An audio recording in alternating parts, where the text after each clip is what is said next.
إنا أنزلناه في ليلة القدر وما أدراك ما ليلة القدر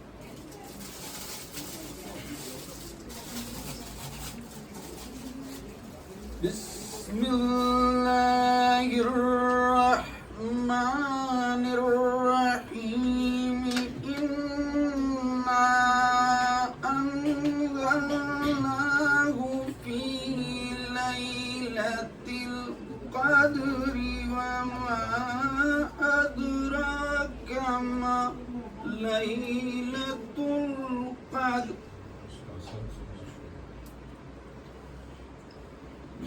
ليلة القدر خير من ألف شهر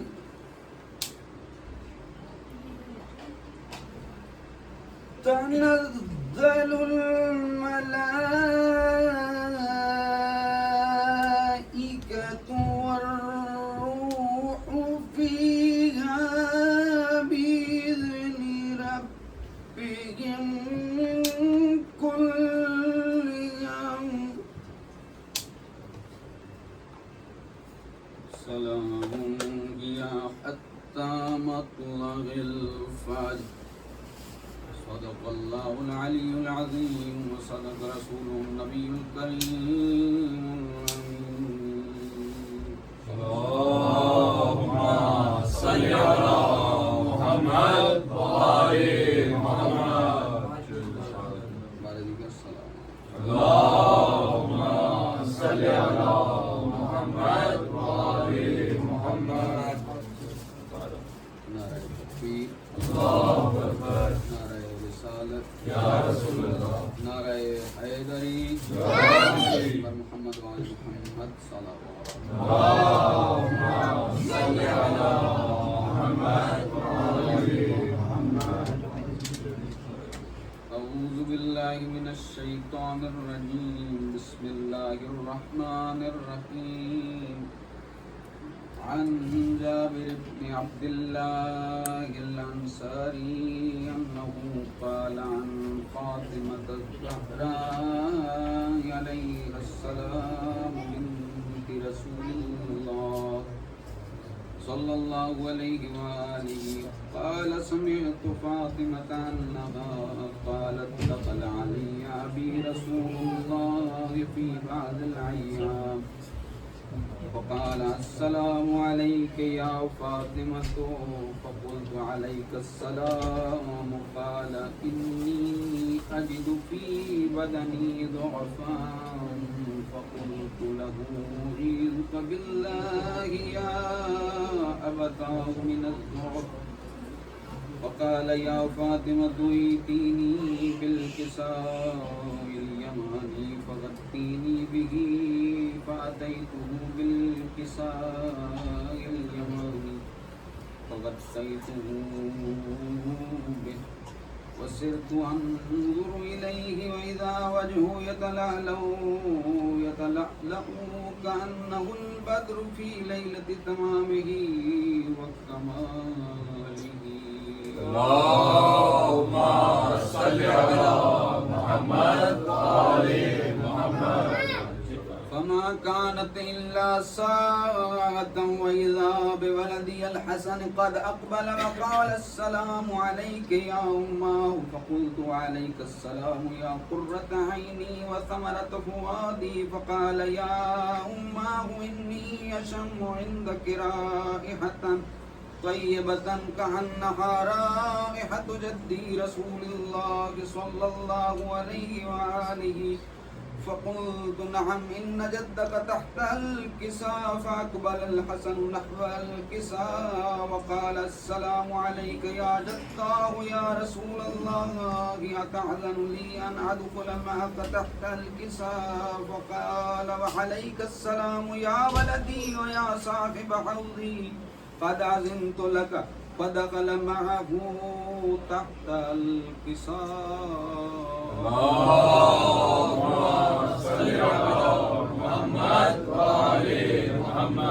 فما كانت إلا ساعة وإذا بولدي الحسين قد أقبل وقال السلام عليك يا أماه فقلت وعليك السلام يا ولدي ويا قرة عيني وثمرة فؤادي فقال لي يا أماه إني أشم عندك رائحة طيبة كأنها رائحة جدي رسول الله صلى الله عليه وآله فقلت نعم إن جدك وأخاك تحت الكساء فدنا الحسين نحو الكساء وقال السلام عليك يا جدا والسلام عليك يا من اختاره الله أتأذن لي أن أكون معكما تحت الكساء فقال وعليك السلام يا ولدي ويا شافع أمتي قد أذنت لك فدخل معهما تحت الكساء اللهم صل على محمد وآل محمد. فأقبل عند ذلك أبو الحسن علي بن أبي طالب وقال السلام عليك يا بنت رسول الله فقلت عليك السلام يا أبا الحسن ويا أمير المؤمنين وقال يا فاطمة إني أشم عندك رائحة طيبة كأنها رائحة أخي وابن عمي رسول الله صلى الله عليه وآله فقلت نعم ها هو مع ولديك تحت الكساء فأقبل علي نحو الكساء وقال السلام عليك يا رسول الله أتأذن لي أن أكون معكم تحت الكساء قال له وعليك السلام يا أخي ويا وسيء ويا خليفتي وصاحب لوائي قد أذنت لك فدخل علي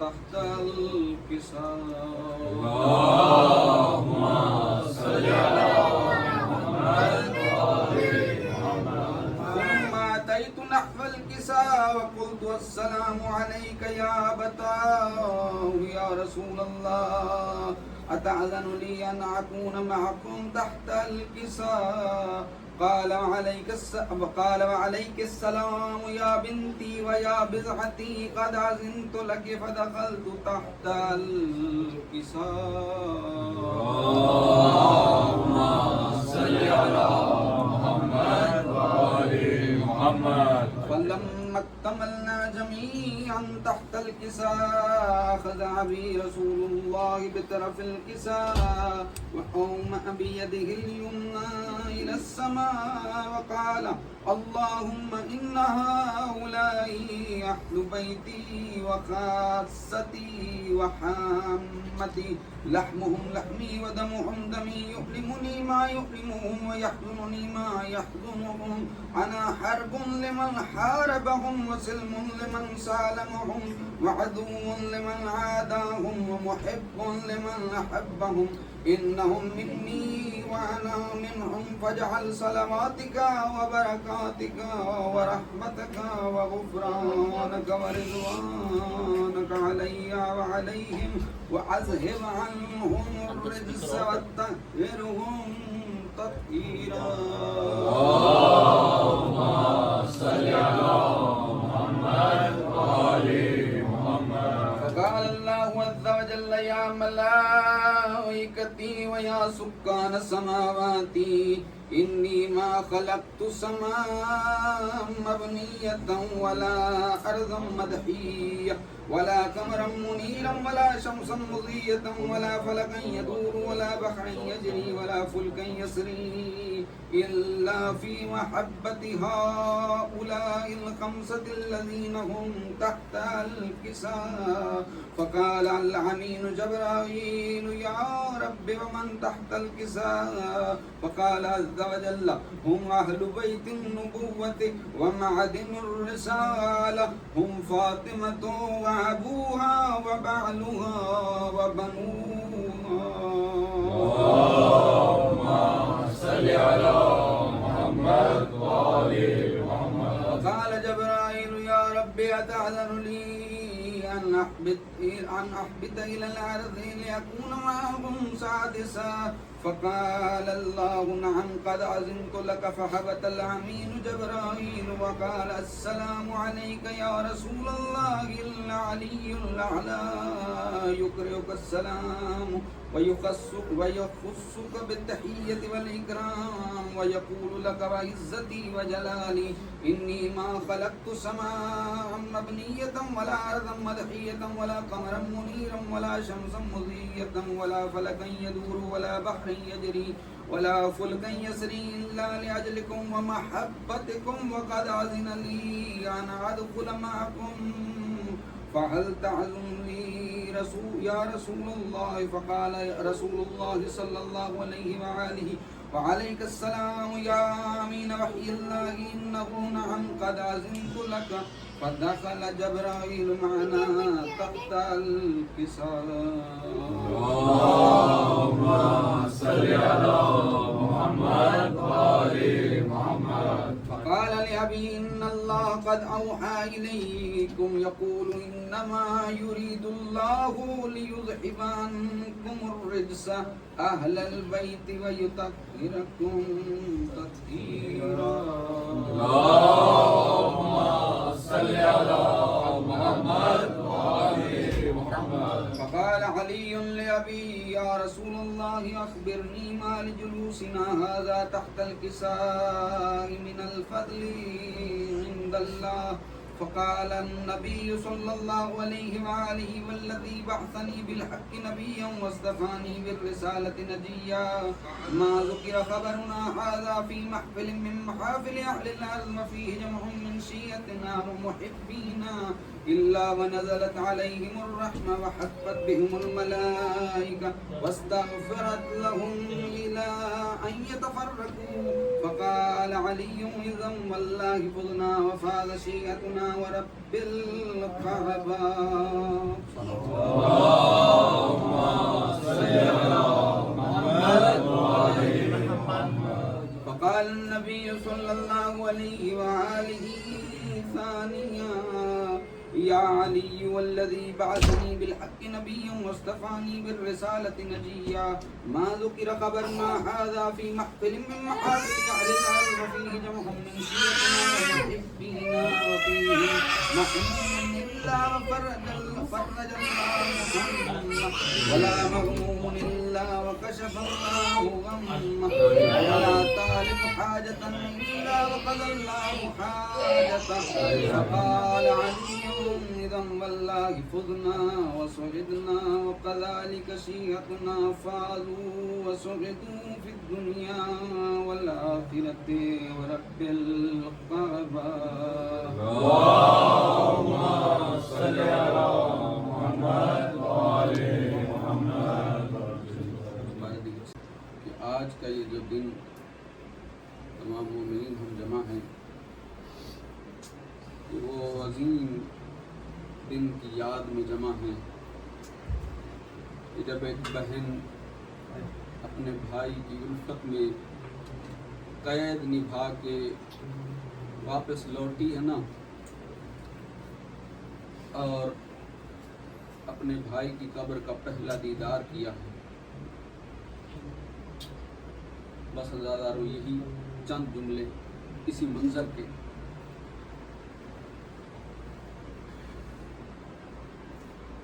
بیویوں نے اپنی سواریوں سے جب کربلا میں قبروں کے مناظر کو دیکھا عزاداران امام مظلوم بیویوں نے اپنے آپ کو اپنی سواریوں سے گرا دیا. عزادارو کہتی ہے سجاد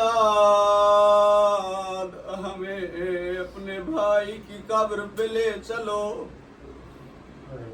وہ بیوی جو اپنے بھائی سے اتنا پیار کرتی تھی جب تک زندہ رہے ہر رات اپنے بھائی کے دیدار کو آتی تھی. ازادار علیہ امام مظلوم جتنا عرصہ قید رہے اتنا میری بیوی اپنے بھائی کی قبر پہ آنے کے لیے مشتاق تھی. وہ بیویاں جو بغیر کفن کے لاشوں کو کربلا کے میدان میں چھوڑ کے چلی گئی تھی. عزادارو خود سوچو کتنا تڑپی ہوگی اپنے پیاروں کی قبروں پہ آنے کے لیے. عزادار علیہ امام مظلوم بی بی زینب اپنے بھائی کی قبر کے قریب آ کے کھڑی ہو گئی. بیویاں کہتی ہیں بی بی قبر پہ کیوں نہیں جاتی, لحد پہ کیوں نہیں جاتی. اتنا تڑپنے کے بعد میری بیوی نے ایک جملہ کہا, کوہرام بپا ہوا. عزادارو بی بی کہتی ہے شب عاشور میرے بھائی نے امانت دی تھی. او میرا بھائی اگر پوچھے میری سکینہ کہاں ہے میں کیا جواب دوں گی. عزادارو یہ اطلے میں آخری جملہ میرے مومنین بھائیو, یہ اطلے میں ایک خاتون نے آواز دی, سجاد اینا اینا امی العباس. سجاد عباس کی قبر کہاں بنائی تھی. عزادارو عباس کا نام سننا تھا, بیویوں نے اپنے اپنوں کی قبریں چھوڑی. کوئی اتنا تڑپ رہی تھی پتہ نہیں اللہ جانے دربار کے حال سنانے تھے, پتہ نہیں عباس کو بازار کے حال سنانے تھے. عزادارو سید سجاد آگے ہیں, ماتم کرتی بیبیاں پیچھے ہیں. یہ پہلا ماتمی جلوس ہے جو حسین کی قبر سے فرات کے کنارے جا رہا ہے. عزادارو جب قریب پہنچے ہیں بی بی کی نگاہ پڑی ہے, بی بی دیکھ کے کہتی ہے سجاد کانا خیو طویلاً کاما.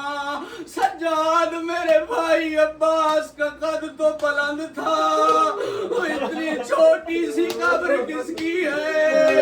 عزادارو سید سجاد ماتم کرتے زمین پہ بیٹھے رو کے کہتے ہیں پھوپھی اماں مجھے معاف کرنا, اور میں اپنے چچا کو ڈھونڈتا رہا, چچا کے لاشیں کو اکٹھا کرتا رہا, اور مجھے جتنا ملے میں نے دفنا دیا,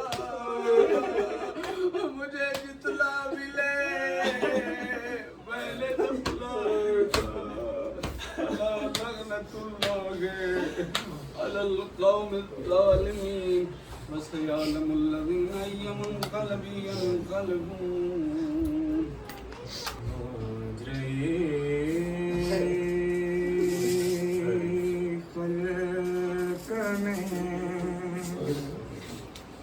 ان آنکھوں نے کیا کیا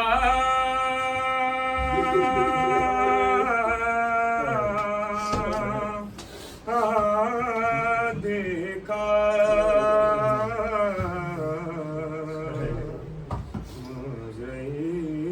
قلب میں ان آنکھوں نے کیا کیا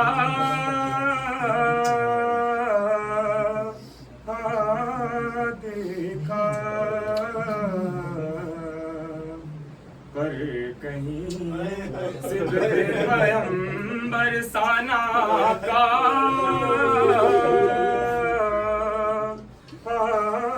دیکھا.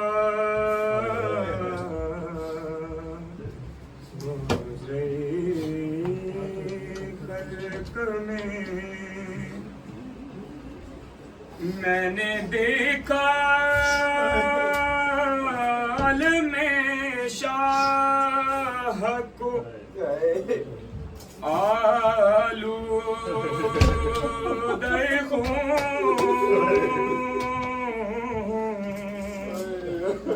میں نے دیکھا عالم شاہ کو آلودہ خون میں نے عباس کو بھیجا لب دریا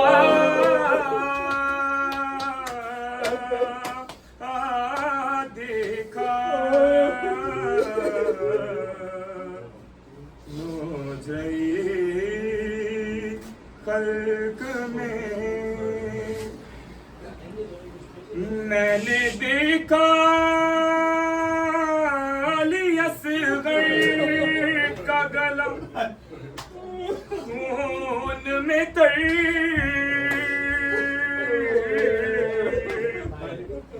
میں نے دیکھا علی اصغر کا گلا خون میں تر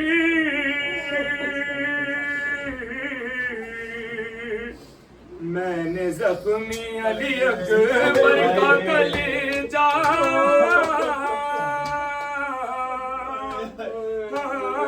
دیکھا نوجہی خلق میں ایک گٹھڑی شہدی پشت پہ لائے اس میں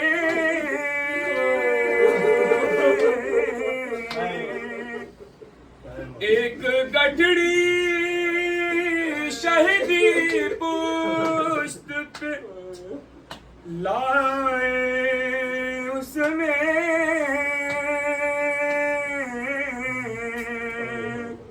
میں نے ٹکڑے ہوئے قاسم کا سراپا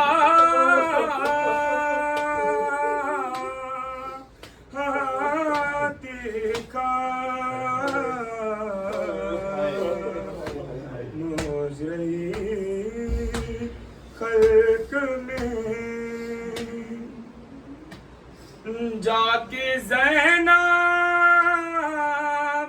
نے مدینے میں کہا صغرا سے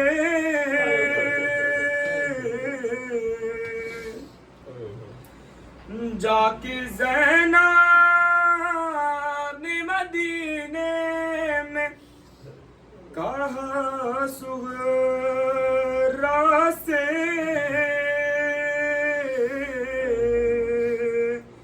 کہوں کس منہ سے کہ پردیس میں کیا کیا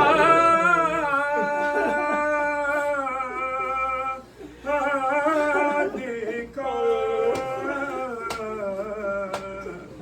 مجرے خلق میں کیا حال ہوگا جو مولا حسین نے حقیقت پر کا جنازہ دیکھا ہوگا گر پڑے سب نبی تام کے ہاتھوں سے جگر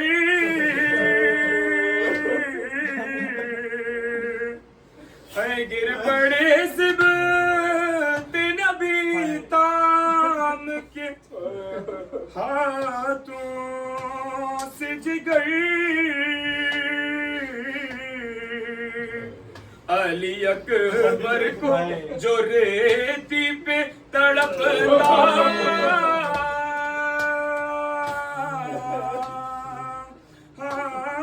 دیکھا مجرے خلق میں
کٹا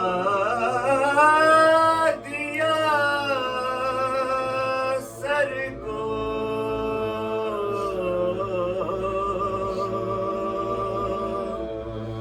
نہ کہ یزید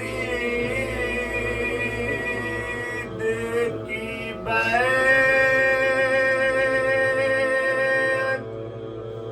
کٹا دیا سر کو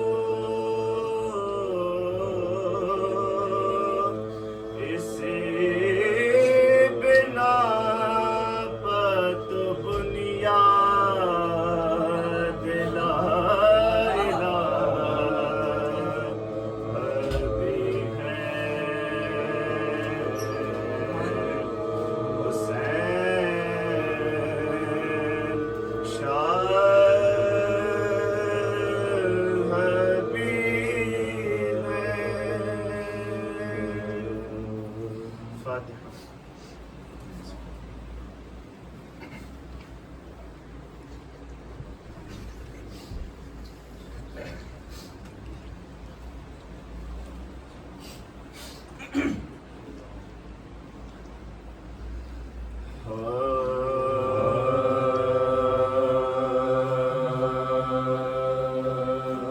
چہلم جو کربلا میں بہتر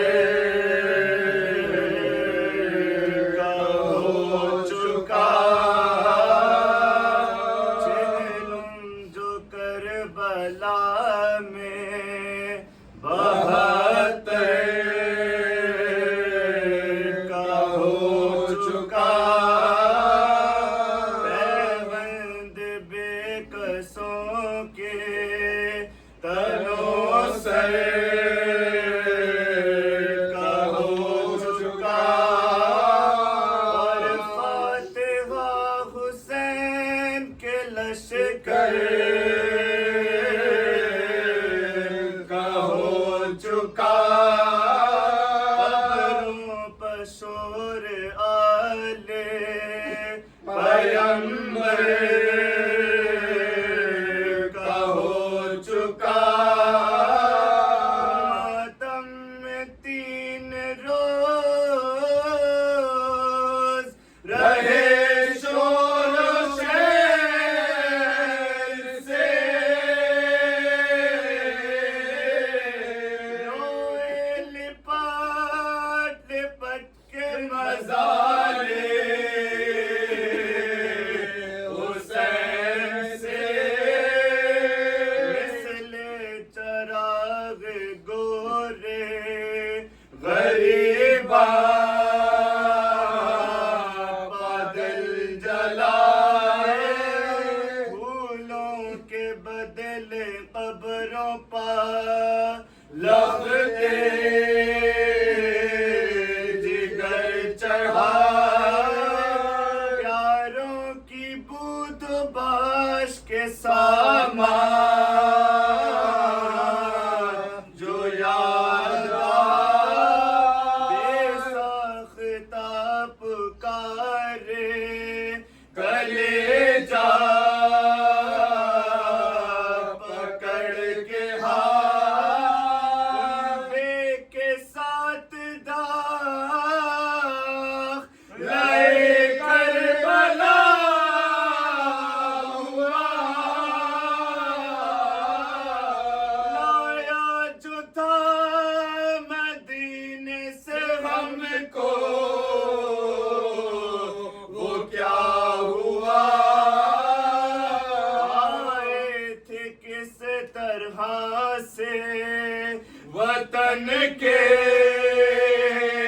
اس طرح چلے نہ شہر رہے نہ گودیوں میں گود کے پلے سوتے تھے قبر میں جو کٹائے ہوئے گلے وقت وہ تھا پھرتے تھے سب آنکھ کے تلے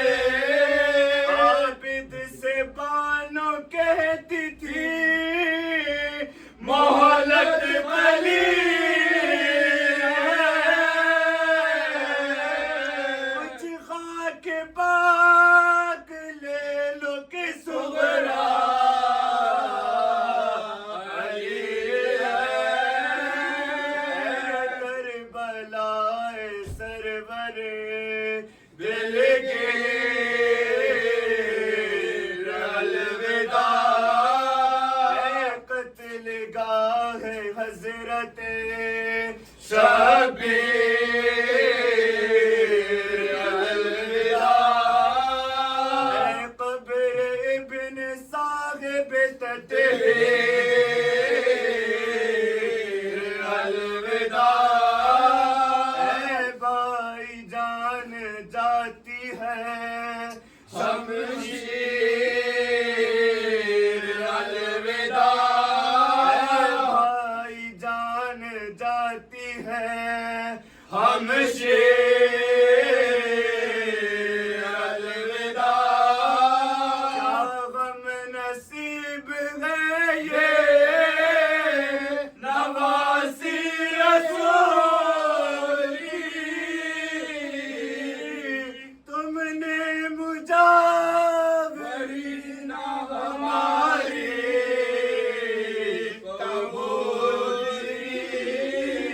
جیلم جو کربلا میں سيدنا وحبيبنا وحبيب قلوبنا وطبيب نفوسنا مولانا ومولى الثقلين وقل حسن والحسين أبي القاسم المصطفى محمد اللهم صل على محمد وآل محمد وعلى أهل بيت الطيبين الطاهرين المعصومين المظلومين وأصحابه الغر الميامين سيما على بقية الله في العربين صاحب نعمتنا وولي أمرنا مهدي هذه الأمة فداء روحي وأرواح العالمين. اللهم صل على محمد وآل محمد أما بعد قال رسول الله صلى الله عليه وآله وسلم لا يكمل الإيمان عبده حتى يظن الناس أنه مجنون. صلوات محمد. اللهم صل على محمد وآل محمد السلام عليك يا أبا عبد الله وعلى الأرواح التي حلت بفنائك. عليك مني سلام الله أبدا ما بقيت وبقي الليل والنهار ولا جعله الله آخر العهد مني لزيارتكم. والسلام على الحسين وعلى آل الحسين آدم الله أجورنا وأجوركم. نواب اعزاز یہ اربعین سید الشہداء اور یہ کاروان عشق جس کا مشاہدہ ہم مسلسل کر رہے ہیں. کروڑوں کی بھیڑ ایک مجمع کثیر ہم اپنے سامنے دیکھ رہے تھے کہ وہ سفر عشق پر روانہ ہے. دیوانوں کا ایک ہجوم اپنے معشوق کی زیارت کے اور اس عشق کا مظاہرہ اس سفر میں ہو رہا تھا کہ جہاں کوئی مثال نہیں مل سکتی ہے ایسے عشق ایسے جنون. اور اسی لیے اپنا عنوان سخن جس حدیث نبوی کو قرار دیا ہے اس میں رسول اللہ یہ فرماتے ہیں کہ جب تک لوگ تمہیں مجنون نہ کہیں گے تب تک تمہارا ایمان پائے تکمیل تک نہیں پہنچا. یہ جنون کہ بھئی تمہارا ایمان پائے تکمیل تک نہیں پہنچ رہا ہے جب تک لوگ تمہیں دیوانہ نہ کہنے لگے. اور ہم مسلسل اسی دیوانگی کا مشاہدہ کر رہے تھے. اپنے سامنے دیکھ رہے تھے کہ عراقی کس طرح سال بھر کی کمائی اپنی زوارش سید الشہداء کے لیے لٹا. دو چیزیں ہیں اپنے آپ میں. ایک ہے عقل جو ہمیشہ ٹرانزیکشنل اپروچ لے کر چلتا ہے یعنی وہ ہمیشہ فائدہ اور نقصان دیکھتی ہے. ایک ہے عشق کہ جہاں پر صرف اور صرف قربانی. عشق کبھی ٹرانزیکشنل نہیں ہوتا ہے.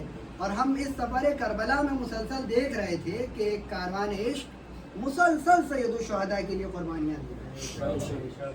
عقل یہ کہتی ہے کہ آپ اپنے گھر پر آرام کریں.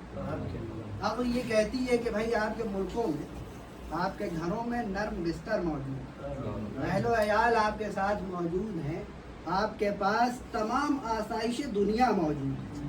لیکن لوگوں نے کس کا انتخاب کیا؟ تقریباً 48 ڈگری کی اس تپش میں لوگ اس سفر پر نکلے کہ جہاں پر لوگوں کو اذیتوں سے دو چار ہونا. آسائشیں نہیں ملنی ہے بلکہ اس گرمی کا آپ کو، اس حدت مہر کا احساس آپ کو کرنا. آپ مسلسل ان اذیتوں سے، اور عقل یہ کہتی ہے کہ مال انسان جمع کرے اور اپنی اولادوں کو میراث میں عطا ہے. عقل کا تقاضا یہ ہے. لیکن کیا ہو رہا ہے کہ لوگ اس قدر دیوانے ہو گئے ہیں کہ لوگوں نے اپنے سال بھر کی کمائی راہ حسین میں لٹا دی. لوگ پیسے جمع کر رہے ہوتے ہیں کہ اربعین حسینی کے لیے میں زیارت پہ جاؤں. لوگ قرضے لے کر آ رہے ہوتے ہیں زیارت سید الشہداء کے لیے. اور عراقیوں کے بارے میں یہ ملتا ہے کہ بعض عراقی اپنی بیٹی کو جو جہیز دینا ہوتا وہ زوار سید الشہداء کے لیے رکھ دیتے ہیں کہ زوار سید الشہداء استعمال کریں کہ یہ جہیز تبرکن میں اپنی بیٹی کو ظاہر کے استعمال کرنے کے بعد یہ جہیز نہیں رہے گا، یہ تبرک حسینی بن جائے گا. کیا ایسا ہو رہا ہے کہ لوگ اس قدر دیوانے ہو گئے ہیں؟ ہر وہ شے کہ جس کو عاقلانہ شمار کیا جاتا ہے لوگ اس کو ترک کر دے رہے ہیں. ایک سر جلیل ہے، ایک راز ہے کہ جو تب تک لوگوں کے سامنے آشکار نہیں ہوگا جب تک وہ ولایت کو نہیں سمجھے. اصلاً ولایت ایک عطا الہی ہے. ولایت جب ہم اس لفظ کا استعمال کرتے ہیں تو یہاں پر حجت الہی کو پہچاننا ہے، اور یہ اللہ کی طرف سے انسان کو عطا ہوتا ہے. اور اس حجت الہی کو پہچاننے کے بعد آپ کو جب اللہ اپنی راہ میں آمادہ کرتا ہے اور اپنے توحید کے اسرار آپ کے سامنے آشکار کرتا ہے تو یہ سیکھنے سے نہیں ملتے. اس ولایت کا راز یہ ہے کہ ولایت انسان کو تب عطا ہوتی ہے جب انسان عاشق ہو جاتا ہے. ولایت انسان جا کر حوضوں میں نہیں سیکھتا ہے، ولایت مدرسوں میں نہیں ملتی. ولایت ایک عشق کا سفر ہے کہ جو انسان کو بذریعہ جنون عطا ہو. نعرہ تکبیر، نعرہ رسالت، نعرہ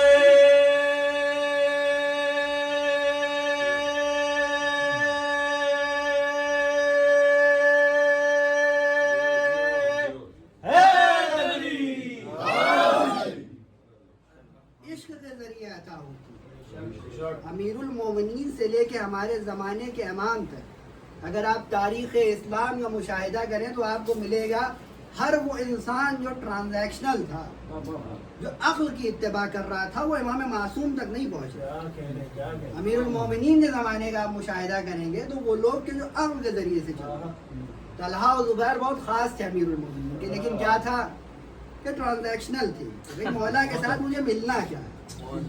جب مولا کی خدمت میں آئے ہیں تو دیکھا کہ مولا نے چراغ کو غل کروا دیا اور دوسرا چراغ منگوایا.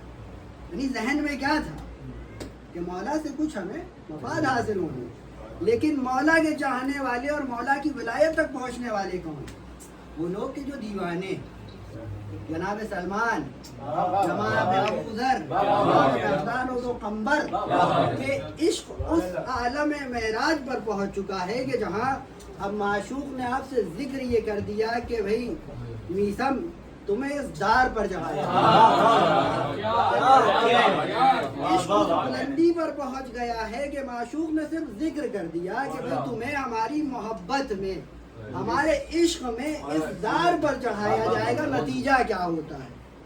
عشق اس عالم بلندی پر ہے کہ اس دار کو جناب میسم پانی دے گئے.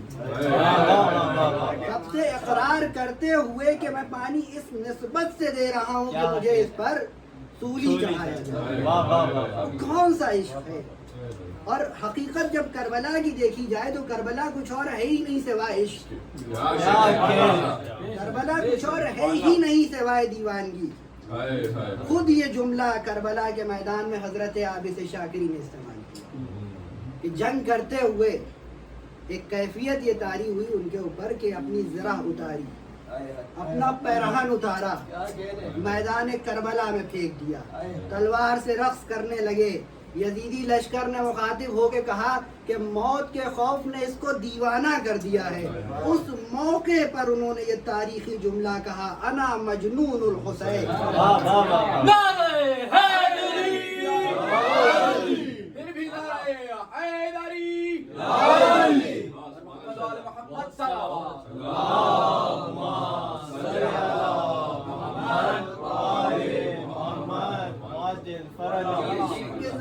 آپ پہنچتے ہیں اس درجے، آپ کو دیوانہ ہونا پڑتا ہے، اور وہ دیوانگی اس انسان کو کہ جو حقیقت میں ان کا دیوانہ ہوتا ہے اس بلندی پر پہنچاتی ہے کہ آپ اگر مٹی کا گھر بنا کے بیچ دیں، تاریخ میں ملتا ہے کہ جنت میں گھر عطا ہو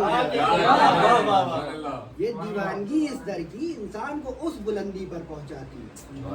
جناب مقداد و قنبر، جناب سلمان و بوذر، جناب عمار یاسر، جناب بہلول، ایسی مثالیں اس در کے ساتھ ہماری متصل ہیں کہ انسان واقعی ان سے درس لے کہ کبھی بھی علی کے پاس کوئی ایسا انسان نہیں پہنچا ہے جو عاقل ہو، جو عقل سے ایک ٹرانزیکشنل اپروچ لے کے چل رہا ہو۔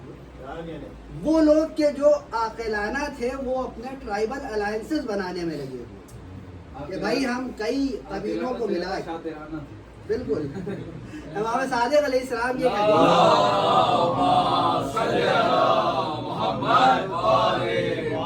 آپ کے سوال کے جواب میں عرض کر دیں کہ مولا سے پوچھا گیا ہے کہ مولا عقل کی حقیقت کیا ہے؟ تو مولا یہ جواب دیتے ہیں عقل وہ ہے کہ انسان کو پروردگار تک پہنچا۔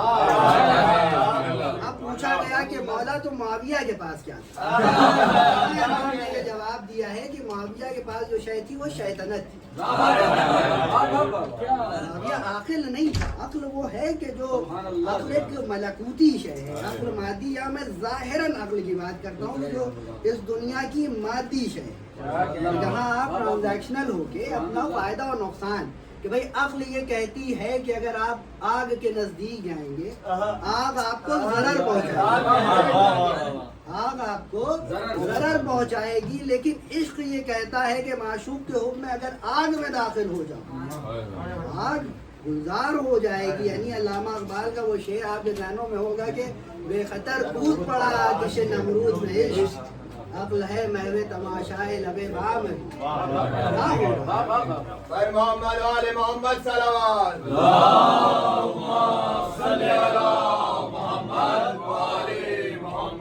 اور فراز دار سے میسم بیان دیتے ہیں، فراز دار سے میسم بیان دیتے ہیں، رہے گا ذکر علی ہم زبان دے۔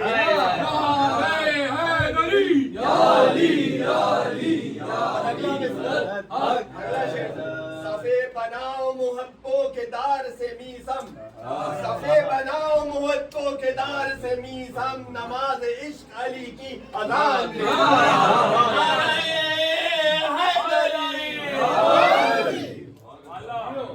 آپ کی بات کو مکمل کرتے ہوئے وہ شعر کے جہاں جناب میسم کے حوالے سے یہ فرمایا جا رہا ہے کہ ہم عشق علی میں دار پہ بھی لفظوں کو رواج جائے مگر پیغام ادائے میسمی، ہم ہیں وہ علی کے دیوانے، جس پیڑ پہ پھانسی لینی ہے اس پیڑ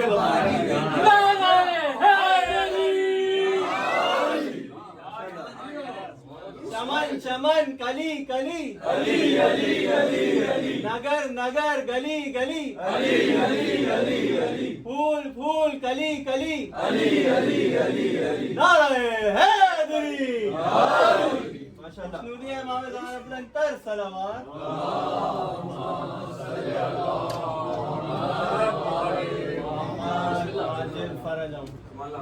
آپ امام معصوم کو بنا عشق نہیں پہچانتے۔ ولایت ایک عطا الہی ہے جو عشق کے ذریعے سے انسان کو حاصل ہوتی ہے، اور اس عشق کے ذریعے سے انسان امام کے ذریعے سے پروردگار تک پہنچتا ہے۔ وہ واقعہ بڑا معروف ہے کہ جہاں پر چند افراد ہمارے چھٹے امام صادق آل محمد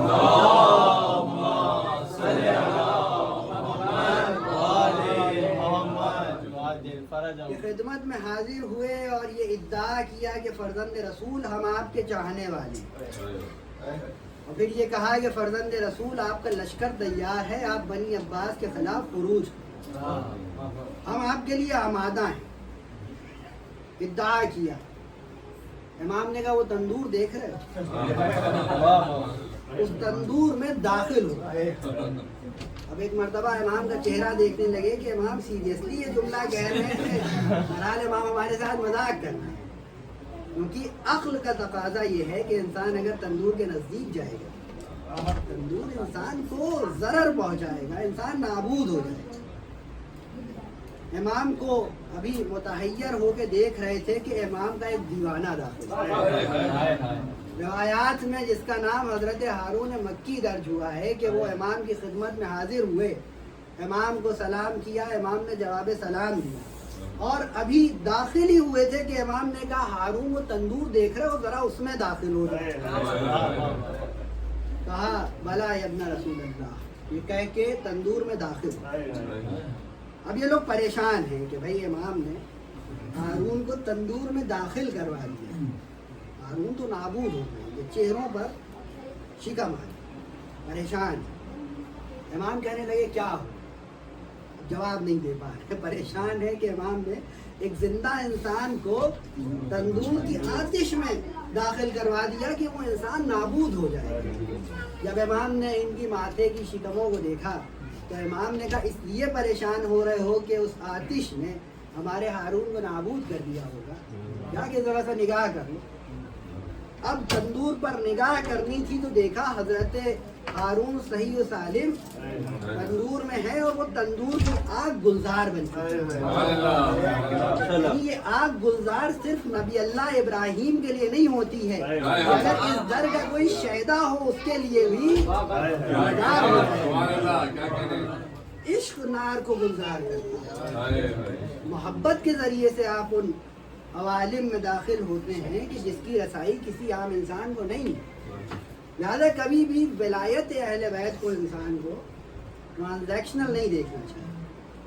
انسان تب اہل بیت کی معرفت حاصل کرتا ہے جب بے لوث ہو کے دیوانگی کی راہ پہ آئے، کیونکہ یہ کاروان عشق، اور پھر جب عشق کے ساتھ انسان اس کاروان پہ روانہ ہوتا ہے تو پروردگار نے کیا مقام و منزلت رکھی۔ یہ کامل الزیارات میں کثرت سے وہ افراد کے جو زوار سید الشہداء ہیں ان کے حوالے سے ہمارے ائمہ معصومین ان کا عزم و شرف بیان کر رہے ہیں کہ جب انسان قصد کر رہا ہے اپنے گھر سے کہ میں حسین ابن علی کی زیارت کے لیے جاؤں، اس طرح ہم دیکھتے ہیں کہ ہمارے ہاں بعض افراد منسٹریل پورٹ فولیوز رکھتے ہیں، صاحب مقام و منزلت ہوتے ہیں، ان کے ساتھ کافی سارے باڈی گارڈ ان کو اسکارٹ کر رہے ہوتے ہیں۔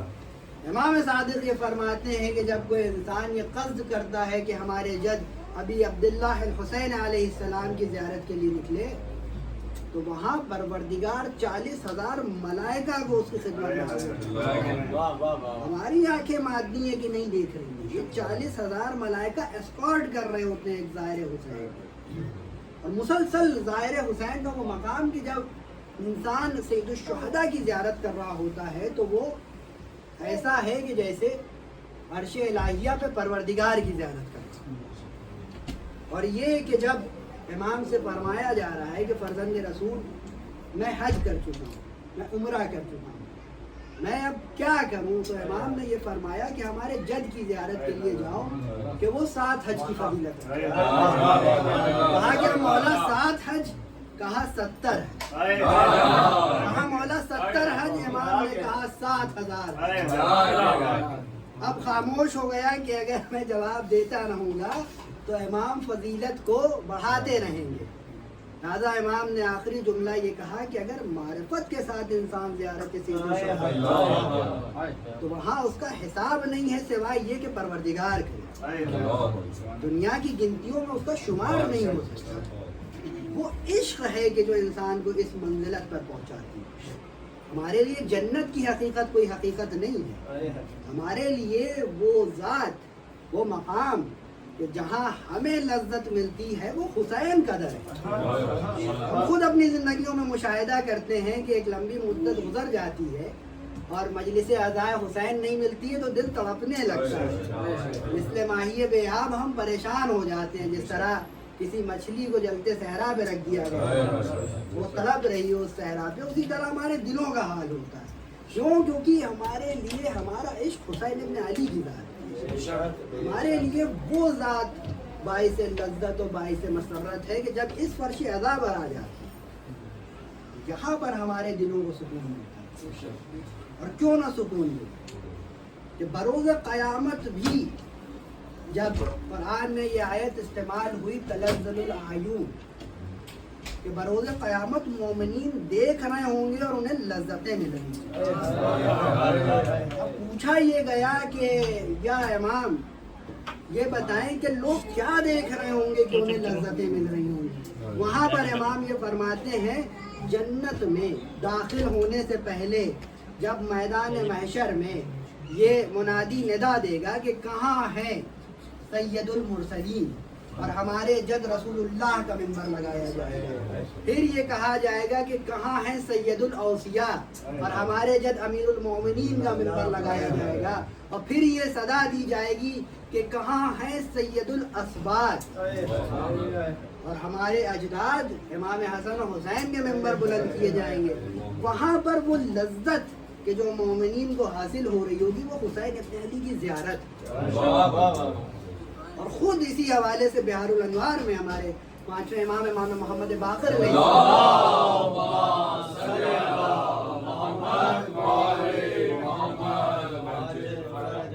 وہ روایت کہ جہاں جب پروردگار امام حسین کی زیارت مومنین کو میدان محشر میں کرا دے گا تو لوگ اب اس زیارت کے بعد جنت میں نہیں داخل ہونا چاہیں گے.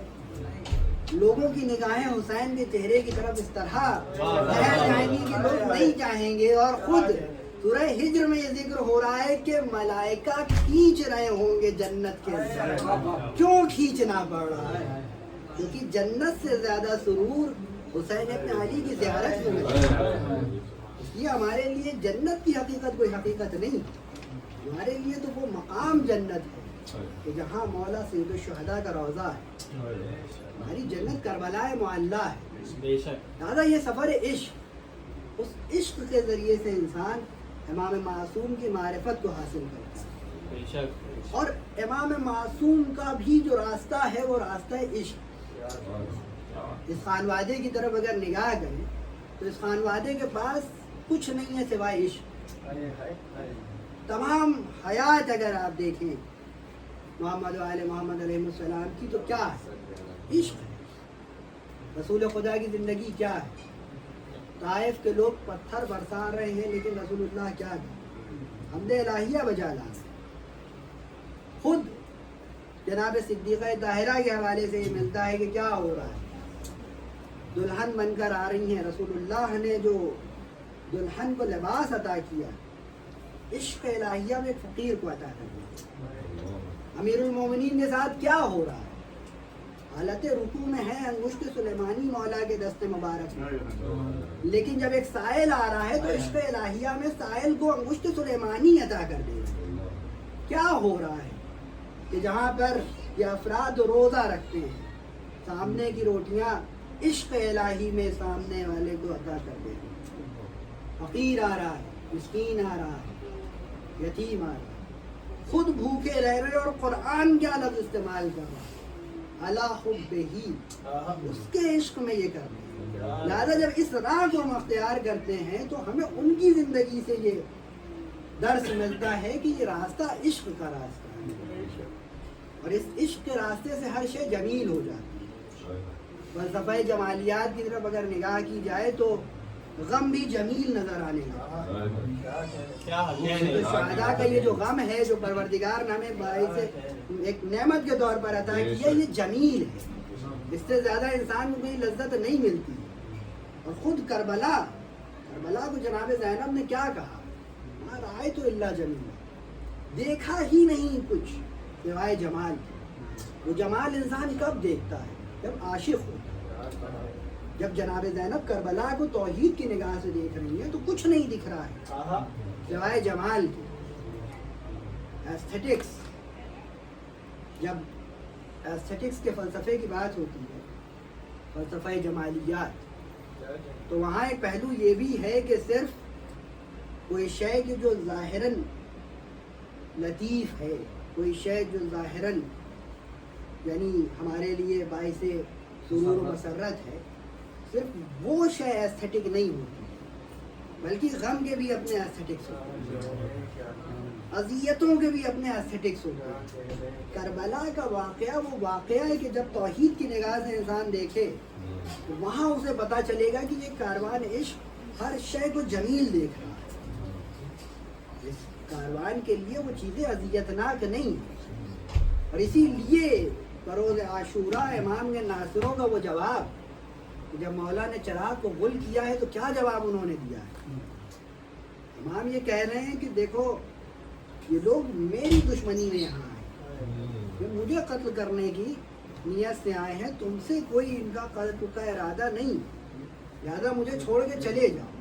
لیکن عشق اس معراج پہ پہنچ چکا ہے کہ جب امام چراغ کو دوبارہ روشن کر رہے ہیں تو کیا دیکھتے ہیں کہ ان کی گردنوں پر تلواریں ہیں اور یہ کہتے ہیں کہ فرزند رسول اگر ہمیں قتل کیا جائے دوبارہ زندہ ہوں، پھر ہمیں قتل کیا جائے دوبارہ زندہ ہوں، یہ 1000 مرتبہ ہو اور ہماری راکھ کو ہوا میں منتشر کر دیا جائے پھر بھی ما ترکنا گئے ابن رسول اللہ. کب وہ ایسا کہہ رہے ہیں؟ جب اس عشق کی منزل پر ہیں کہ جہاں سید الشہداء کے علاوہ کوئی دوسری حقیقت نہیں دکھ رہی. اور اللہ کی راہ میں اصلاً عشق وہ شے ہے کہ جب انسان پروردگار کی محبت کی چاشنی اسے عطا ہوتی ہے تو فنا کے علاوہ کوئی اور شے نہیں باقی. اولیاء کی زندگی جب آپ دیکھیں اور عفا کی زندگی دیکھیں، انبیاء و مرسلین کی، تو وہاں پروردگار کی محبت کی چاشنی جب ان کے پاس ہے تو کچھ نہیں ہے ان کے، وہ اپنا سب کچھ اللہ کے لیے لٹا دے رہے ہیں. حضرت موسیٰ کے ساتھ کیا ہو رہا ہے؟ ہجرت کرنی پڑ رہی ہے، گھر کو مسمار کر دیا جا رہا ہے. حضرت ابراہیم کے ساتھ کیا ہو رہا ہے؟ مسلسل اذیتیں دی جا رہی ہیں. بعض انبیاء کو ذبح کر دیا جا رہا ہے. حضرت زکریا اور حضرت یحییٰ کو بہت ہی مظلومی کے ساتھ ذبح کیا جا رہا ہے. لیکن عشق پروردگار میں انسان خود کو فنا کر دے گا. اور یہی عظمت سید الشہداء کی. تو جب علامہ ہلی نے تعجب یہ کیا تھا کہ اتنی روایات کثرت سے آئی ہیں امام حسین کی زیارت کی فضیلت، کبھی کئی 100 حجوں سے امام کی زیارت کو فضیلت بتائی جا رہی ہے، کبھی یہ کہا جا رہا ہے کہ گویا اللہ کی عرش عظیم پر زیارت کرنے کے برابر ہے، کبھی یہ کہا جا رہا ہے کہ یہ زیارت وہ ہے کہ جہاں پر انسان اس طرح پاکیزہ ہو جاتا ہے کہ جس طرح شکم مادر سے پیدا ہے. کیوں ہو رہا ہے؟ علامہ ہلی پریشان ہوتے ہیں جب ان روایات پر تفکر کرتے ہیں تو یہ کہتے ہیں کہ یہ کیوں ہو رہا ہے. ان کے ساتھ یہ واقعہ رونما ہوتا ہے کہ توسل کرتے ہیں کہ پروردگار مجھے جواب دے کہ آخر کیوں ایسا ہے. اور توسل کرنے کے بعد یہ ذہن میں لاتے ہیں کہ شاید سید الشہداء کی بارگاہ میں اگر میں زیارت کے لیے روانہ ہو جاؤں تو اس درمیان میں پروردگار انہی کی ذات سے مجھے یہ جواب دے. جب امام کی زیارت کے لیے نکلے تو راستے میں ایک انجان مسافر ملا. اس نے سوال کیا کہ آپ یوسف ابن مطہر ہلی ہیں؟ کہا جی. تو میں چاہتا ہوں کہ آپ کے ساتھ سفر کربلا میں شامل ہوں. علامہ ہلی اجازت دیتے ہیں. سفر میں دونوں کربلا کے لیے بڑھ رہے ہوتے ہیں کہ درمیان میں وہ یوسف ابن مطہر سے سوال یہ کرتا ہے کہ بعض افراد کے ذہن میں یہ سوال ہوتا ہے کہ اللہ نے کربلا کو یہ مقام و منزلت کیوں دی؟ روایات اہل بیت میں کربلا کی یہ منزلت بیان کی گئی ہے کہ کربلا کئی 1000 حجوں کے فضیلت رکھتا ہے، عرش الہیہ پر پروردگار کی زیارت کا ثواب رکھتا ہے، انسان کے تمام گناہ بخش دیے جاتے ہیں. ایک ایک قدم کے بدلے اللہ 1000 نیکیاں نامہ اعمال میں لکھتا ہے، 1000 گناہ بخش دیتا ہے. کیوں ایسا ہو رہا ہے؟ یوسف ابن مطہر کہتے ہیں اصلاً یہ میرے ذہن کا سوال ہے، لیکن میں بہت تفتیش کے بعد بھی اس کا جواب نہیں پا. میں پریشان ہوں، لہذا میں نے توسل کیا. وہ شخص یہ کہتا ہے کہ میں ایک استعارے کے ذریعے سے تمہارے سامنے اس کی حقیقت واضح کرنا چاہتا ہوں. ایک واقعہ وہ انسان یوسف ابن مطہر کو سناتا ہے کہ یہ بتاؤ، میں تمہارے سامنے ایک مثال پیش کرتا ہوں. کسی زمانے میں ایک بادشاہ ہوا کرتا تھا اور وہ بادشاہ سفر پر نکلتا ہے شکار کرنے کے لیے. اپنے لاؤ لشکر کو ساتھ لیتا ہے اور وہ بیابان میں داخل ہوتا ہے. اس بادشاہ کو ایک ہرن نظر آتا ہے. بادشاہ اپنے لشکر سے کہتا ہے کہ یہیں ٹھہرو، میں اس ہرن کا شکار کرنے جاؤں. بادشاہ ہرن کے پیچھے نکلتا ہے، لیکن وہ ہرن بیابان میں اتنا اندر داخل ہو جاتا ہے کہ بادشاہ راستہ بھٹک جاتا ہے۔ اب کیونکہ اپنے لشکر کو بیابان کے باہر روک چکا ہے، بادشاہ پہنچ کافی لمبی مدت بیابان میں بھٹکنے کے بعد جب بادشاہ خستہ حال پریشان یا مایوس ہو گیا تو اسے کسی جانب ایک جھوپڑی ملی۔ بادشاہ اب تشنہ لب ہے، کافی لمبی مدت سے بادشاہ نے کچھ کھایا نہیں، پریشان۔ اس عالم بے کلی میں بادشاہ اس جھوپڑی میں داخل ہوتا ہے اور دیکھتا ہے وہ ایک گڑیا کی جھوپڑی ضعیفہ ہے کہ جو وہاں رہتی ہے۔ تو بادشاہ یہ کہتا ہے کہ ضعیفہ، میں فلاں ریاست کا بادشاہ ہوں اور میرے پاس کچھ نہیں، میں اپنے لشکر سے بھٹک گیا ہوں، میں نے ایک لمبی مدت کے کچھ کھایا نہیں ہے، تو مجھے کچھ غذا عطا کرو۔ اب اس ضعیفہ کے پاس کچھ نہیں ہے، صرف ایک بکری۔ وہ ضعیفہ بادشاہ کو اس کا شیر عطا کرتی ہے کہ یہ کیا ہے۔ بادشاہ اس شیر کو نوش کرتا ہے لیکن کہتا ہے کہ ابھی بھی میں سیراب نہیں ہوں۔ وہ ضعیفہ بکری کو قربان کر دیتی ہے اور بادشاہ کو اس کا گوشت پکا کے دیتی ہے کہ یہ آپ غذا ہے۔ بادشاہ اس گوشت کو کھاتا ہے، بادشاہ کے اندر قوت آتی ہے، نکلتا ہے، اپنے لشکر کو ڈھونڈتا ہے، اپنے لشکر سے ملتا ہے۔ دوبارہ جب لوٹ کر اپنے محل میں آتا ہے تو یہ واقعہ اپنے دربار میں لوگوں سے بیان کرتا ہے اور یہ سوال کرتا ہے کہ یہ بتاؤ، اس عالم بے کلی میں جب میرے پاس کوئی آسرا نہیں تھا، اس ضعیفہ نے اپنی بکری کو ذبح کر کے مجھے طعام عطا کیا، یہ بتاؤ اس کا حق کیا ہے، میں اسے کیا عطا کروں؟ تو دربار میں کوئی یہ مشورہ دیتا ہے کہ آپ مال و زر عطا کر دیں، فلاں مقدار میں اشرفیاں عطا کر دیں۔ دوسرا یہ کہتا ہے وہ اشرفیاں کافی نہیں ہوں گی، آپ کے اوپر بہت بڑا احسان کیا ہے۔ دوسرا انسان یہ کہتا ہے کہ آپ اپنی آدھی سلطنت عطا کریں۔ تیسرا یہ کہتا ہے کہ آدھی سلطنت بھی کافی نہیں ہے، بہت بڑا احسان عطا کیا ہے، آپ کی جان بچائی ہے، لہذا آپ یہ کریں کہ آپ اپنا تخت عطا کریں، یہ حکومت اسے دیں کہ آپ زندہ ہیں، آپ صحیح و سالم ہیں، کہ جس کے نتیجے میں آج آپ ہمارے درمیان ہیں، ورنہ آپ باقی نہ ہو۔ لوگ مشورے دے رہے تھے، اسی درمیان ایک ضعیف انسان کے جو حکمائے امت میں شمار کیا جاتا ہے وہ آتا ہے اور یہ کہتا ہے کہ بادشاہ تم اگر ہر شے اس ضعیفہ کو دے دو پھر بھی۔ بادشاہ کہتا ہے کہ اس کے پیچھے تمہاری دلیل کیا ہے؟ کہتا ہے کہ تم اتنی بڑی حکومت کے مالک، تمہاری سلطنت مشرق سے مغرب تک پھیلی ہوئی، لیکن اس ضعیفہ کے پاس کیا تھا؟ اس کا کل سرمایہ ایک بکری تھی جو تمہارے اوپر قربان کر دی، لہذا اگر تم اپنا سب کچھ اسے عطا کر دو، یہاں تک کہ خود اس کی غلامی میں بھی آ جاؤ، تو یہ حق ادا نہیں ہو سکتا کہ اس نے تمہارے اوپر اپنا سب کچھ قربان کر دیا۔ یہاں پر وہ شخص یوسف ابن مطہر سے مخاطب ہو کے یہ کہتا ہے کہ اب بس اسی مثال کو سید الشہداء کے پس منظر میں دیکھ لو کہ حسین کے پاس جو تھا، حسین نے پروردگار کی راہ میں ادا کر لٹا دیا ہے سب کچھ۔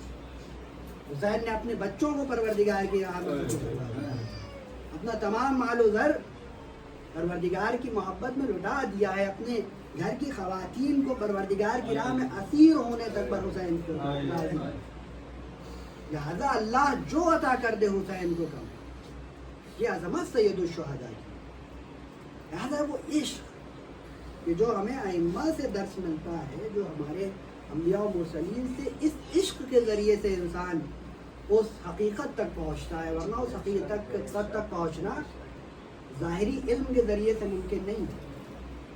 اور اسی لیے اس کربلا کے سفر کو ہمیں اپنے زمانے کے امام کے پس منظر میں دیکھنا ہے کہ جب حجت الہی کے عشق کی بات ہوتی ہے تو ہر انسان کا اپنے زمانے کے امام کو پہچاننا اور اس سے محبت کرنا بہت ضروری شے ہے کہ انسان اپنے زمانے کے امام سے محبت کرے۔ اور خود ہمارے پانچویں امام محمد باقر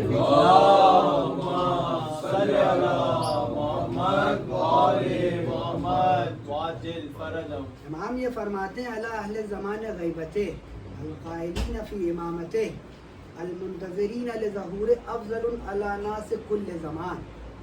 امام یہ فرماتے ہیں کہ وہ افراد کہ جو آخر الزمان کے مومنین ہیں، جو ہماری امامت کا اقرار کرتے ہیں اور ہمارے فرزند کے لیے حالت انتظار میں، وہ تمام دنیا کے جتنی بھی گزشتہ قومیں ہیں ان سب پر فضیلت ہے.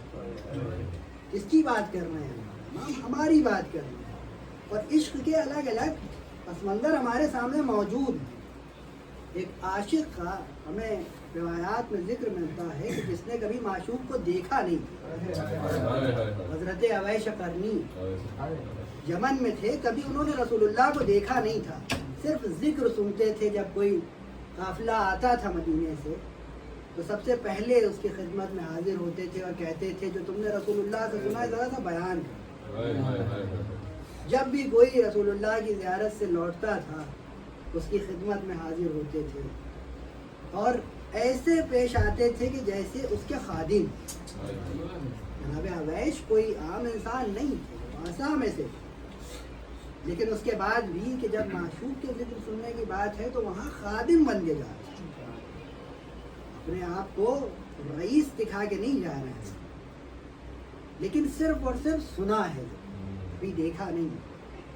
اس حقیقت کو ہمیں درک کرنا ہے کہ عشق کی الگ الگ اقسام ہیں، اور ایک قسم وہ ہے کہ جہاں آپ نہیں دیکھتے لیکن اس کے بعد بھی آپ اس محبت کی چاشنی سے محظوظ ہو رہے ہوتے ہیں. آپ کے دل میں وہ کیفیت برپا ہوتی ہے کہ آپ احساس کر رہے ہوتے ہیں کہ گویا امام آپ کے سامنے موجود.